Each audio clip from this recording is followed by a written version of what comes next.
Get in the back, Herman. You all in? Have you ever wondered why the most iconic TV custom car was actually built from 3 different wrecked Model T Fords welded together? What if I told you George Barris created the Munster Koach in just 3 weeks, and the secrets behind its construction involve more coffin parts than automotive components? Today, we're counting down 20 hidden secrets about Herman Munster's legendary Koach that will completely change how you see this Gothic masterpiece. Number 20. It was built from 3 Model T Fords.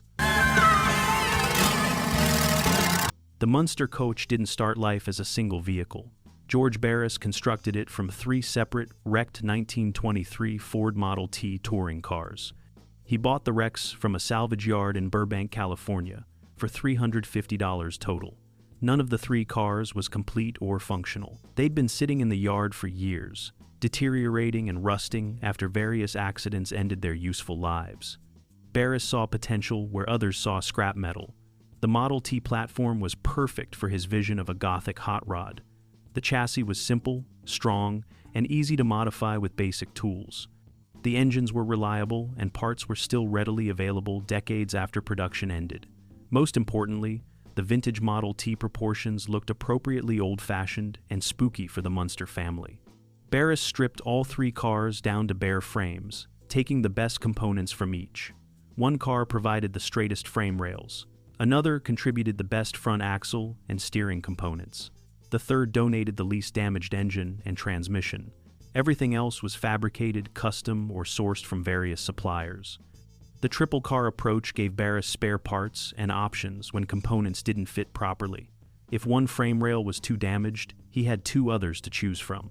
This salvage and combine method kept costs manageable on the tight television budget.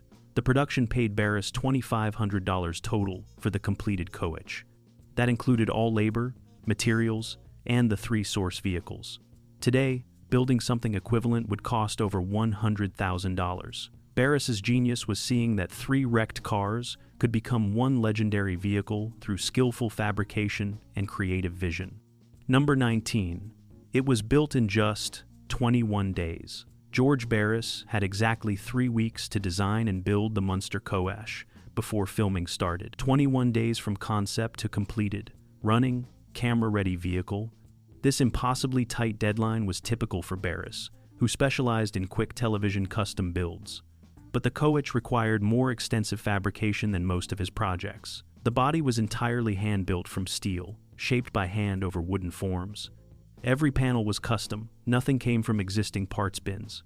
Barris worked around the clock with a small team of skilled craftsmen. They'd work 18-hour days, sleeping a few hours, then returning to the shop.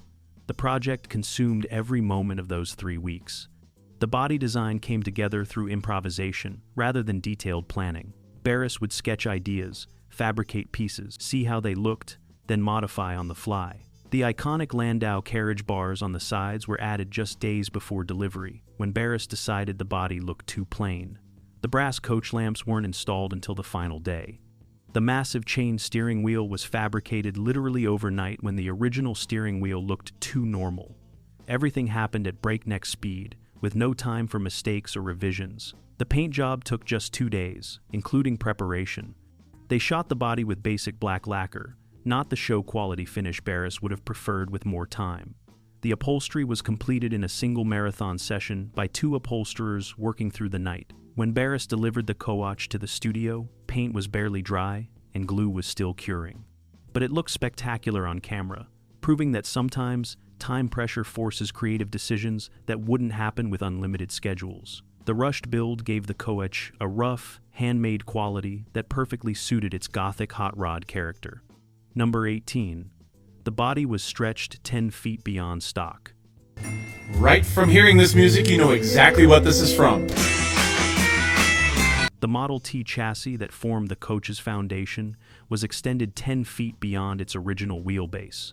Standard Model T touring cars measured approximately 100 inches from front axle to rear axle. Barris stretched the Koach to 220 inches, more than doubling the wheelbase. This extreme extension required cutting the frame rails and welding in custom, fabricated steel sections. The extension wasn't just for appearance. though the exaggerated length certainly looked appropriately hearse-like and Gothic. The practical reason was seating capacity. The Munster family script required the Koach to seat 5 people comfortably with room for filming equipment. A stock Model T wheelbase couldn't provide adequate space. The extension also improved the vehicle's proportions for the elaborate custom bodywork Barris envisioned. The long, low profile enhanced the sinister appearance he wanted, but stretching the frame created serious engineering challenges. The stock Model T suspension wasn't designed for the extended wheelbase. The rear springs would sag under the body's weight. Barris installed heavy-duty leaf springs from a 1932 Ford truck, much stiffer than Model T springs. The drive shaft had to be lengthened significantly to reach from the transmission to the rear axle. Barris fabricated a custom 2-piece drive shaft with a center support bearing to prevent the long shaft from vibrating and flexing. The steering geometry was completely changed by the extension. The front wheels were much farther forward relative to the driver's position.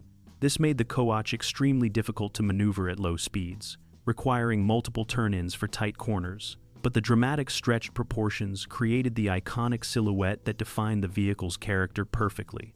Number 17. The coffin parts were real Victorian-era antiques.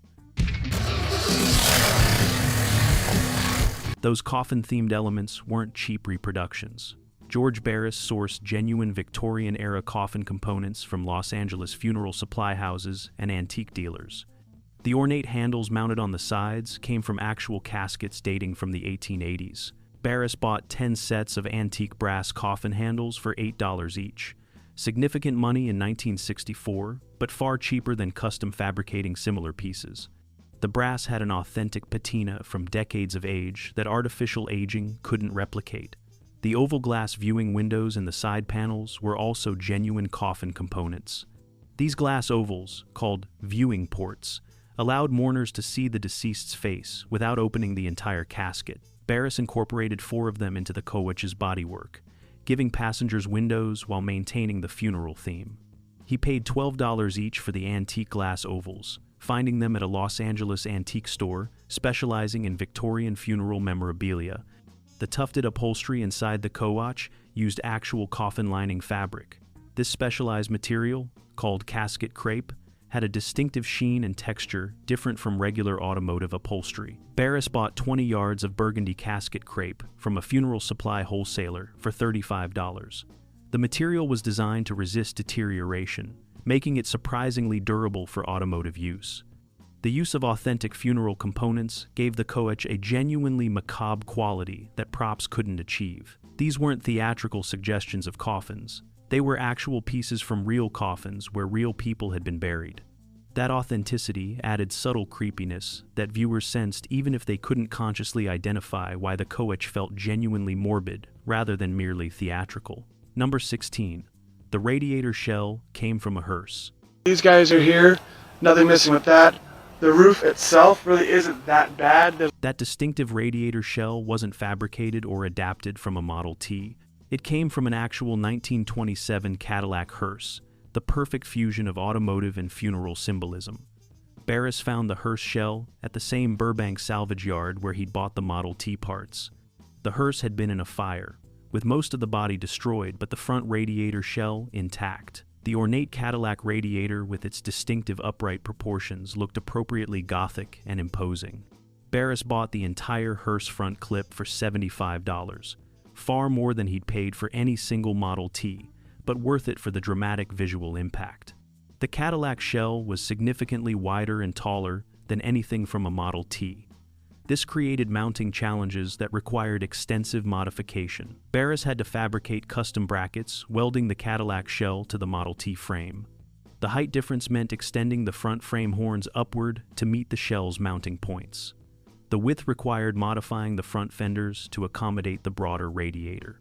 These adaptations took 3 full days, a significant portion of the tight build schedule, but the hearse radiator became the Koach's defining feature. The tall, imposing front end gave the vehicle an aggressive stance that a Model T radiator never could have achieved. The Cadillac's distinctive shape was immediately recognizable to car enthusiasts, adding another layer of automotive reference. The shell also provided functional benefits. The larger radiator held more coolant, helping prevent overheating during long filming days. The hearse connection was perfect thematic synergy, combining Barris's hot rod sensibilities with the Munster family's funeral home aesthetic. That salvage yard discovery became the coach's signature element, the first thing people notice about its distinctive profile. Number 15. The chain steering wheel weighed 43 pounds. That massive chain steering wheel wasn't just for show. It was a functioning steering mechanism, but it weighed an incredible 43 pounds. George Barris fabricated it from a heavy steel chain purchased from a marine supply shop, the type used for anchoring large boats. He welded the chain into a circular wheel shape approximately 24 inches in diameter, nearly twice the size of a normal steering wheel. The weight made steering physically exhausting. Fred Gwynne, who played Herman Munster, complained constantly about arm fatigue after driving scenes. The heavy wheel required serious strength to turn at low speeds, especially combined with the Model T's manual steering with no power assist. Parking the Koach was a genuine workout that left Gwynne's arms trembling. The production initially tried having stunt drivers handle all the driving to spare Gwynne, but the show's premise required Herman to be seen driving frequently.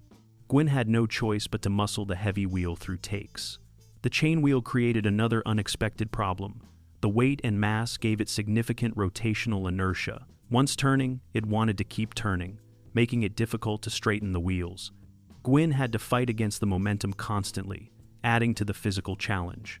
The chain would also pinch his hands if he gripped it wrong, catching skin between links. He learned quickly to grip the wheel carefully, but still suffered occasional painful pinches during filming. Despite these problems, the chain wheel became one of the Koach's most recognizable features. The oversized, heavy chain perfectly captured the vehicle's Gothic hot rod aesthetic. Photos of Herman gripping the massive chain wheel appeared in every promotional material. The wheel's dramatic appearance was worth the physical discomfort it caused during filming. Number 14. Multiple coaches were built for different purposes. The vehicles. The production didn't rely on a single vehicle. George Barris built 2 complete Munster coaches, plus a third partial vehicle. Koach number 1 was the hero car for close-ups and any shots where details mattered. It received the most elaborate decoration and highest quality finish work. Koach number 2 was the stunt and driving vehicle, built more ruggedly with reinforced frame and simplified details. It handled all the aggressive driving scenes and any sequences where damage was possible. The third vehicle was just a partial shell, a non-running body mounted on a wheeled frame. This shell was used for process photography, where the car would be filmed on a soundstage with projected backgrounds. The 3 vehicles were never perfectly matched, despite Barris's attempts at consistency. The hand-fabricated bodies varied slightly in dimensions and details. The coffin handles weren't positioned identically. The ornamental pieces differed in placement. Sharp-eyed viewers can spot these variations throughout the series, though most people never noticed during original broadcasts. The 2 complete coaches cost $2,500 each, totaling $5,000 for both. The partial shell cost an additional $800. Universal considered this expensive for television props, but the Munsters producers convinced them that the distinctive vehicles were essential to the show's identity. The investment proved worthwhile when the Koach became one of the most recognizable television vehicles ever created. The multiple vehicles allowed filming to continue when one needed repairs. When the hero car's engine overheated, they'd switch to the stunt car and keep shooting. This redundancy prevented costly production delays. Number 13. It had no functional speedometer or gauges. The ornate dashboard looked impressive on camera with its Gothic instrumentation, but nothing actually worked. Every gauge was non-functional decoration, installed purely for appearance. The speedometer needle was fixed in position, never moving regardless of speed. The temperature gauge, oil pressure gauge, and fuel gauge were all static props.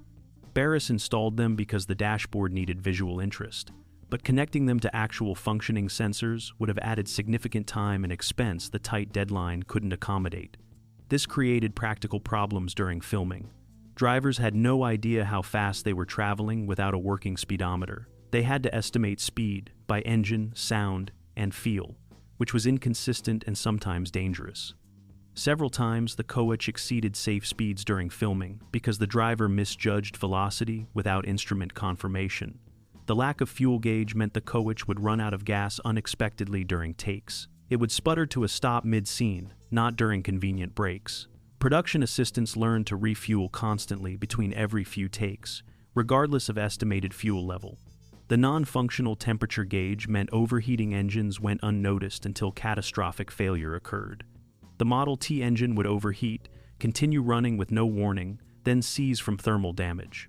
The production destroyed 2 complete engines this way, before implementing a strict schedule of manual temperature checks between takes. A crew member would physically check coolant temperature with a thermometer every 30 minutes, compensating for the useless gauge. The decorative instruments looked appropriately Gothic on camera, covered with ornate brass bezels and elaborate numerals.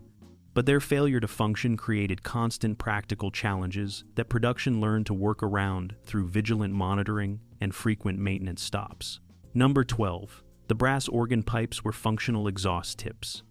Those 10 brass pipes rising from the hood weren't just decoration, they were the vehicle's actual functional exhaust system, routing engine gases through genuine organ pipes. George Barris sourced the pipes from a demolished church in downtown Los Angeles. The church was being torn down and selling architectural salvage. Barris bought 10 brass organ pipes of varying lengths for $40 total, a bargain for authentic brass that would have cost hundreds to fabricate custom. The pipes ranged from 18 inches to 48 inches in length, creating a distinctive graduated appearance. Barris cut the pipes at the bottom, welding them to a custom exhaust manifold that directed engine exhaust through them. Each pipe had a slightly different internal diameter, creating unique resonance characteristics. When the engine ran, exhaust would exit through all 10 pipes, creating a bizarre, multi-toned sound unlike any normal vehicle. The organ pipes produced an almost musical quality, with different notes from each pipe based on its length and diameter. The effect was simultaneously comical and eerie, perfect for the Munster family aesthetic. But the organ pipe exhaust had serious problems. The pipes weren't designed for hot exhaust gases. The brass would heat up dramatically, becoming dangerously hot to touch. Anyone standing near the Koach after it had been running risked serious burns from contact with the pipes. The pipes also provided inadequate exhaust flow for the engine. The restriction created back pressure that reduced power and efficiency. The Model T engine, already underpowered, lost approximately 15% of its output because of the restrictive organ pipe exhaust. But the visual and auditory impact was worth the compromises, creating one of the Koach's most memorable features. Number 11. Fred Gwynne refused to drive it on public roads. Despite being filmed driving the Koach constantly on the show, Fred Gwynne absolutely refused to operate it on actual public streets. He'd drive it on studio lots and close sets under controlled conditions, but never with real traffic. Gwynne found the Koach genuinely dangerous in mixed traffic situations. The manual steering was extremely heavy, requiring serious physical effort to turn. The brakes were inadequate for the vehicle's weight, requiring excessive stopping distances. The visibility was terrible, with blind spots everywhere because of the elaborate bodywork. Gwynne didn't trust himself to handle the Koach safely around civilian vehicles and pedestrians. His refusal created scheduling complications when scripts required street driving scenes. The production would use stunt drivers wearing full Herman Munster makeup and costume for any public road filming. Finding stunt drivers with similar physical builds to Gwynne's 6'5" frame was challenging. They'd usually hire the tallest available stunt driver, then add platform shoes and padding to approximate Gwynne's impressive height. For close-up driving shots, they'd film Gwynne on a studio lot, with rear-projected background footage, creating the illusion of street driving. This process photography was expensive and time-consuming, but necessary to accommodate Gwynne's safety concerns. Gwynne's refusal extended beyond just the Koach. He also wouldn't drive Grandpa's Dragula coffin dragster on public roads, citing similar safety concerns. His contract was eventually modified to explicitly state he was not required to drive custom vehicles in uncontrolled environments. The production accepted this limitation because Gwynne's performance as Herman was irreplaceable. They'd work around his driving restrictions rather than risk losing their star. Number 10. The upholstery cost more than the chassis. The elaborate tufted burgundy upholstery inside the Koach cost $1,800 to complete. That was more expensive than the $350 Barris paid for all 3 Model T chassis combined. The high cost came from using genuine casket crepe fabric and employing specialized funeral upholsterers who knew how to work with the difficult material. casket crepe wasn't designed for automotive applications. It didn't stretch or conform to seat contours like normal upholstery fabric. Working with it required techniques specific to coffin lining that regular automotive upholsterers didn't possess. Barris hired 2 craftsmen from a Los Angeles funeral home who did coffin interior work professionally. They'd never upholstered a car before, but understood how to manipulate casket crepe properly. The deep button tufting visible throughout the interior was extremely labor-intensive. Each button had to be hand-placed and secured through multiple layers of fabric and padding. The tufting pattern required precise measurement and spacing to look symmetrical. Any mistakes meant removing buttons and starting sections over. The 2 upholsterers spent 5 full days completing the interior, working on the final night until 3 a.m. to meet the delivery deadline. The burgundy color was specifically chosen to match Victorian mourning traditions. Deep red was considered appropriate for coffin linings, suggesting life and vitality even in death. The color photographed beautifully in black and white television, appearing as a rich dark tone that contrasted with Herman's pale complexion. The casket crepe proved surprisingly durable during filming. Unlike regular automotive fabrics that would show wear quickly, the funeral fabric maintained its appearance through 2 years of production. The specialized material justified its high cost through longevity and authentic appearance that cheaper alternatives couldn't match. Number 9. The Landau bars were stolen Victorian carriage parts. Those ornate Landau bars framing the sides weren't reproductions or custom fabrications. They were genuine Victorian-era carriage components that George Barris acquired through questionable means. Barris found 4 matching Landau bars at a Los Angeles antique dealer specializing in horse-drawn carriage parts. These brass bars, dating from the 1870s, were ornately decorated with scrollwork and originally mounted on high-end Landau carriages. The dealer wanted $300 for the set, far beyond Barris's remaining budget. According to later interviews, Barris made an arrangement with the dealer. He'd borrow the Landau bars for filming, then return them after the show wrapped. The dealer agreed, expecting the bars back within a few months. But the Munsters became a hit series, filming for 2 full seasons. The Landau bars remained on the Koach throughout production. When the show finally ended, the antique dealer demanded his Landau bars back. Barris claimed they'd been damaged during filming and were no longer in returnable condition. The dealer threatened legal action, but eventually settled for $200 compensation, less than his original asking price. Barris kept the Landau bars permanently mounted on the Koach. The bars became so associated with the vehicle that removing them would have diminished its identity. The questionable acquisition remained quiet for years, until Barris mentioned it casually in an interview decades later. By then, the statute of limitations had long expired, and the antique dealer had passed away. The Victorian Landau bars added authentic period detail that fabricated reproductions couldn't match. Their genuine age and craftsmanship gave the Koach historical depth, connecting it to actual 19th century funeral traditions, even if the acquisition was ethically dubious. Number 8. It had no reverse gear that worked reliably. The Model T transmission included reverse capability, but it rarely functioned properly on the Koach. The combination of the stretched chassis, heavy custom body, and worn transmission components made reverse gear almost useless.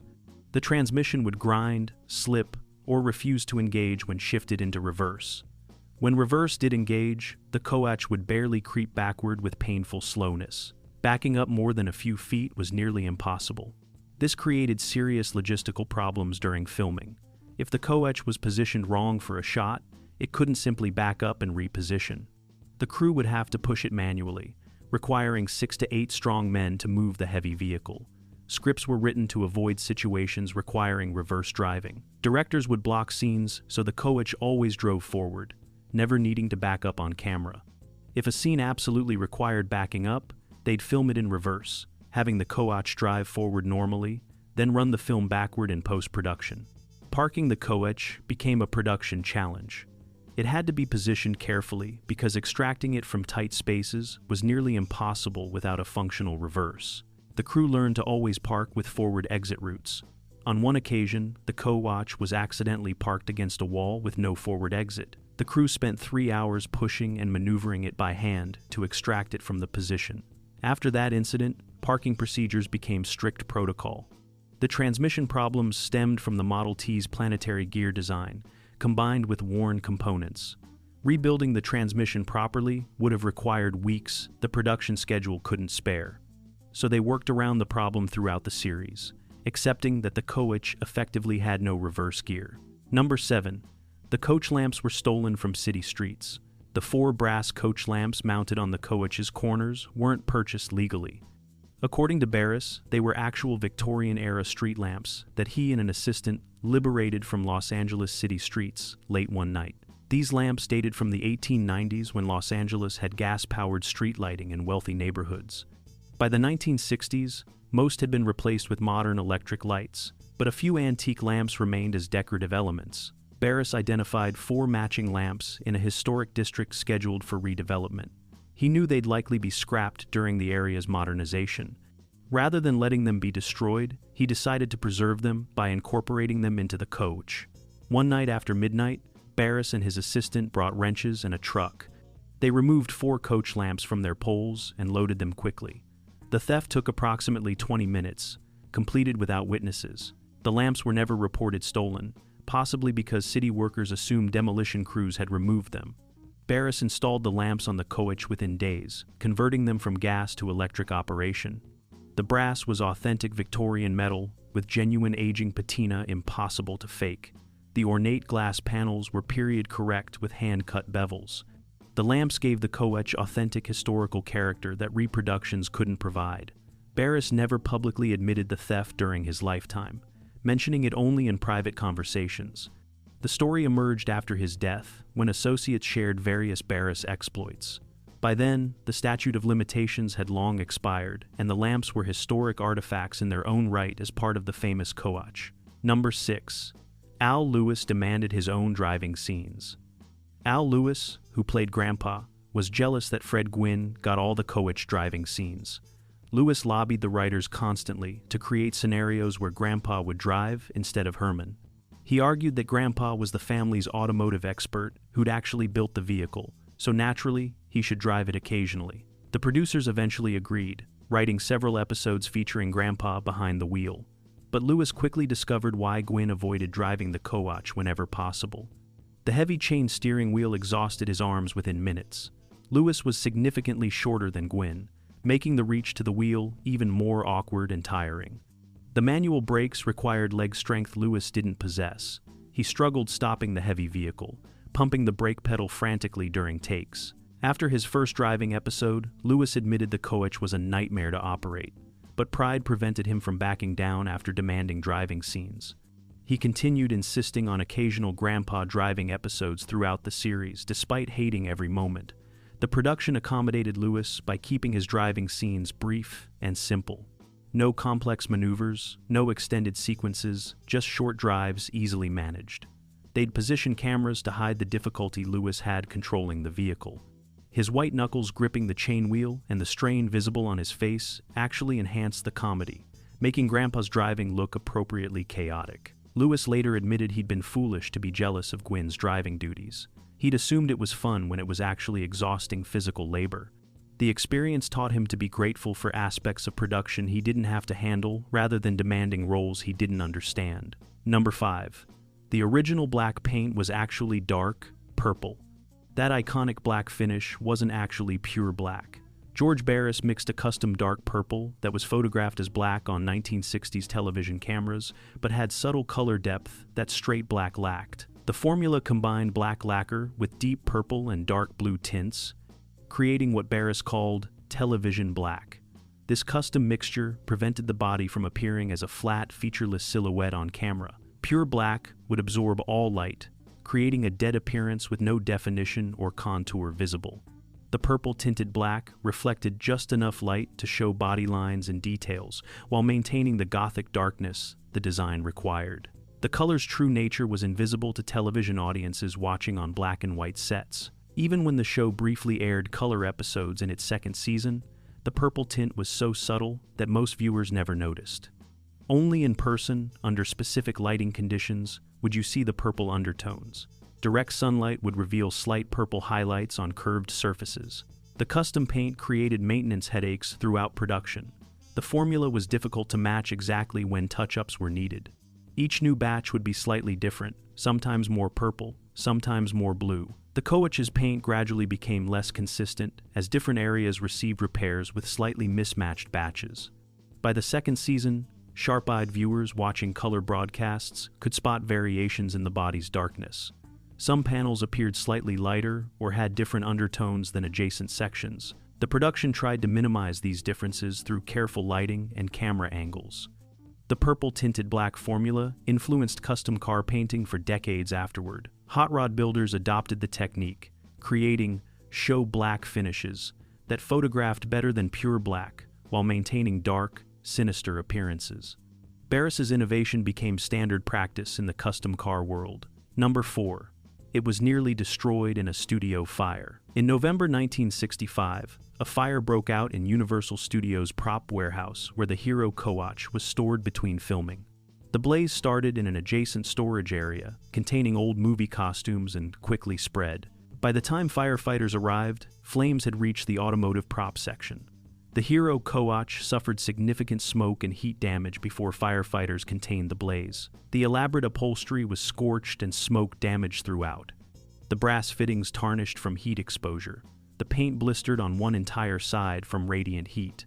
The wooden floorboards charred and would need complete replacement. Universal's insurance initially declared the Koach a total loss, too damaged to restore economically. The adjuster estimated repairs at $4,500, nearly double the original build cost. Universal planned to collect insurance and commission Barris to build a complete replacement, but the Munsters producers fought the decision desperately. They argued the Koach's character was so distinctive that even a perfect replica would look different on camera. Subtle variations in hand-fabricated details would create continuity problems with existing footage. They convinced Universal to authorize full restoration rather than replacement. George Barris performed the restoration personally over 6 weeks.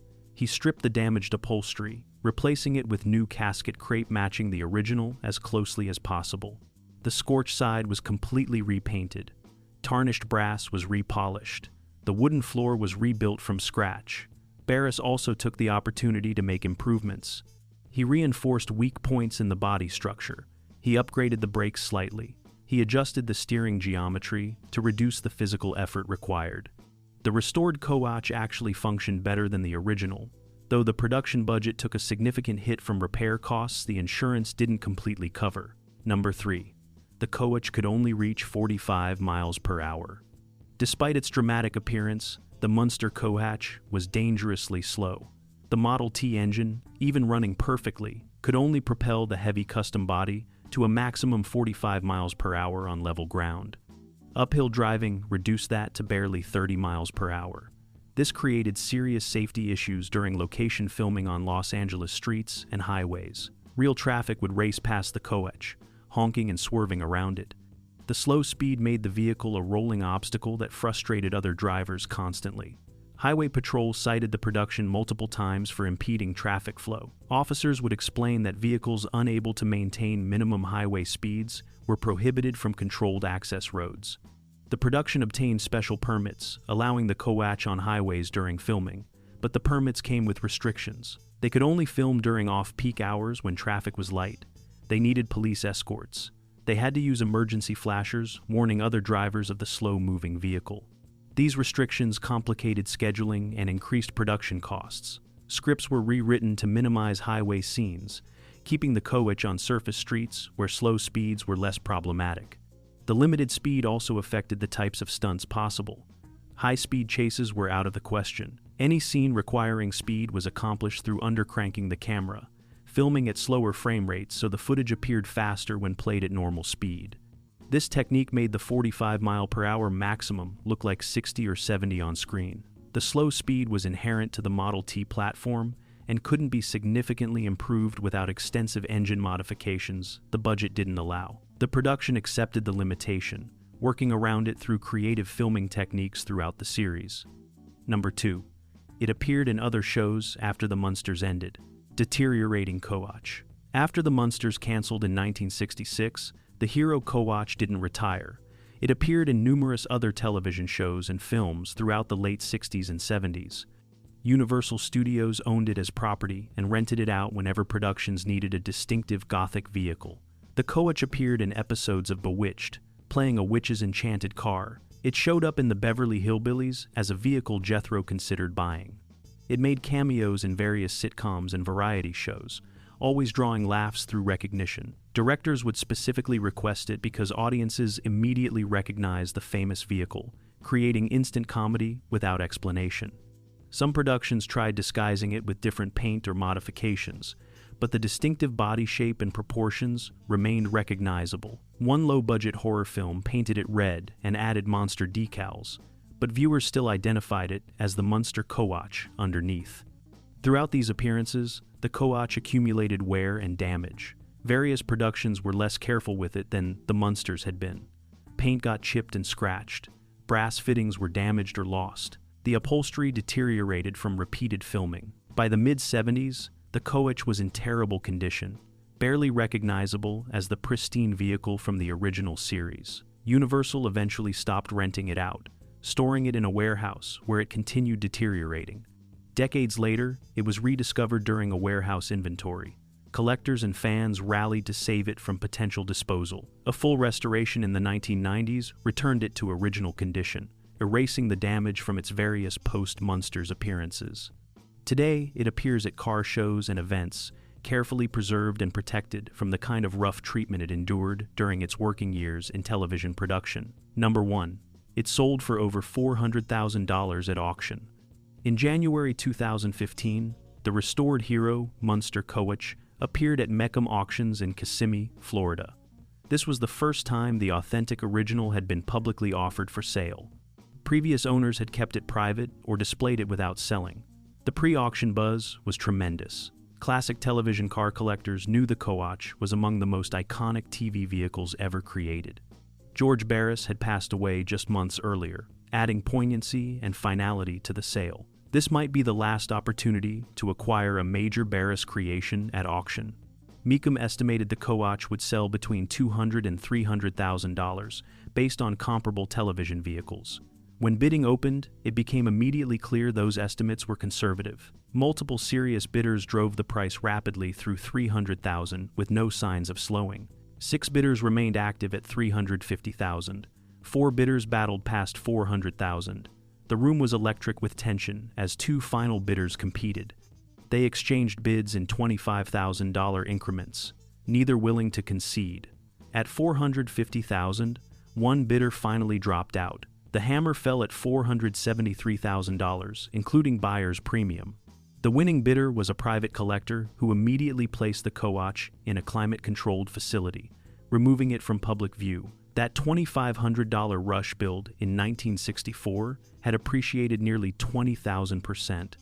The sale established the Munster Koach as one of the most valuable television vehicles ever sold, proving that pop culture significance transcends practical automotive value.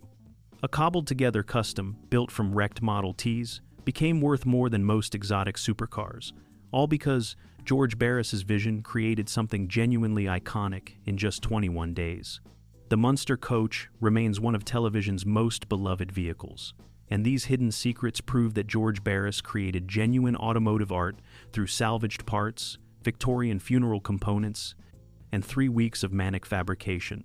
From stretched Model T chassis to authentic coffin handles, from purple-tinted paint to $500,000 valuations, this wasn't just a TV prop. It was a masterpiece of Gothic hot rod design that defined an entire aesthetic and influenced custom car building for generations.